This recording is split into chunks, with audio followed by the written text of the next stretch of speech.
ഞാനും അത് തന്നെ സ്വഭാവമാണ്. അതുകൊണ്ട് ഞാൻ കുറെ എനിക്ക് സൈബർ അറ്റാക്കും കിട്ടാറുണ്ട്. അതുകൊണ്ട് ഞാൻ ചോദിക്കാൻ വരികയായിരുന്നു, ചേട്ടൻ എയറിൽ നിന്ന് ഇറങ്ങിയോ അതോ ഇപ്പോഴും എയറിൽ നിൽക്കുകയാണോ? ഞാൻ പറയുന്നത് my haters are my fans. ഓ അങ്ങനെയാണ്. അത് എന്റെ ഒരു ടൈറ്റിലാണ്. കാരണം ഇപ്പൊ നല്ലൊരു കാര്യം ഇടുകയാണ്, ഒരു ആളെ സഹായിക്കണം എന്ന് പറഞ്ഞ വലിയ സംഭവം വരില്ല.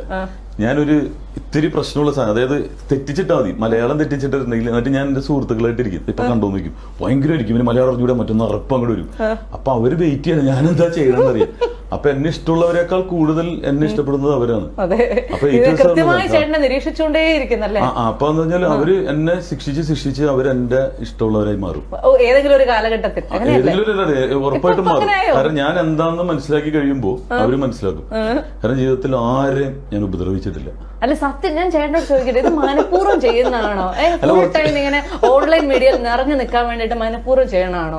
എനിക്ക് ഇപ്പൊ സത്യസന്ധമായ കാര്യം അറിയണം, പറയട്ടാ. അത് എന്റെ ഒരു സീനിയർ ഉണ്ട്. സീനിയർ എന്ന് പറഞ്ഞാൽ എന്റെ ഹെഡ് ആയിരുന്നു ഏഷ്യാനെറ്റില്, റെജിമേനോ എന്ന് പറയും, ഇപ്പൊ മാധവൻ സാറാണ്. അദ്ദേഹം എന്റെ അടുത്ത് പറഞ്ഞിട്ടുള്ളതാണ്, either good or bad say about me എന്ന് പുള്ളി ഉണ്ടാക്കിയിരിക്കുന്നതാണ്. അവരിങ്ങനെ നിറഞ്ഞു നിൽക്കും, മനസ്സിലായില്ലേ? അപ്പൊ അതുകൊണ്ട് ഞാൻ ഉണ്ടാക്കുന്നതല്ല, എന്റെ അഭിപ്രായങ്ങൾ ഞാൻ തുറന്നു പറയാറുണ്ട്. ഇപ്പൊ വീണ പറയുന്ന പോലെ എന്നെ എടുത്തടിച്ച് പറയാറുണ്ട്.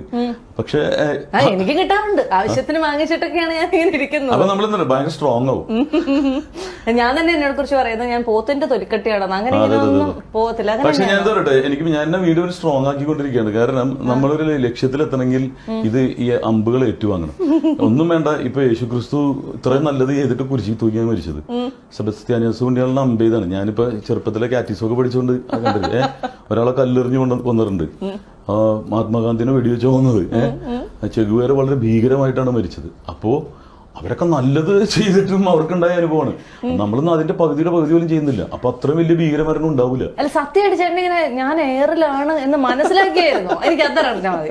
അല്ലാതെ ഞാൻ ശരിക്കും ഞാൻ എന്താന്ന് പറഞ്ഞാൽ എന്റെ കൂട്ടുകാരായിട്ട് ഇരുന്നിട്ട് ഞാൻ നോക്കിക്കോട്ടെ ഇപ്പൊ അടുത്തത് വരും എന്ന് പറഞ്ഞിട്ട് നമ്മളിത് എൻജോയ് ചെയ്യാണ് ശരിക്കും പറഞ്ഞാല്. പക്ഷെ ഞാൻ പറയുന്നില്ലേ, ഹേറ്റേഴ്സ് ആർ മൈ ഫാൻസ്. പക്ഷെ എനിക്ക് തോന്നിയ എന്താന്ന് ഞാൻ പറയട്ടെ, പഴയ നമ്പറുകളൊന്നും അങ്ങനെ ഏക്കുന്നില്ല മോനെ.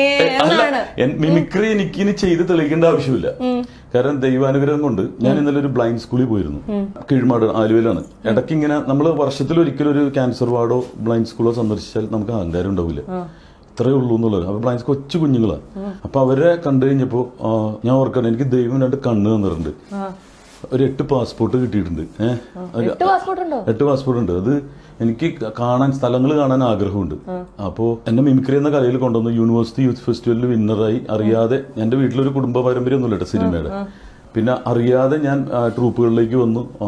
പിന്നെ ലോകം മുഴുവൻ കറങ്ങാനുള്ള, അതായത് എനിക്ക് എന്താണ് വേണ്ടത്, സിനിമയിലേക്ക് ഒരു എൻട്രിയാണ് ഉദ്ദേശിച്ചത്. പക്ഷെ സാധാരണ എല്ലാവർക്കും പോകാൻ പറ്റാത്ത, അതായത് ബ്രൂണൈ,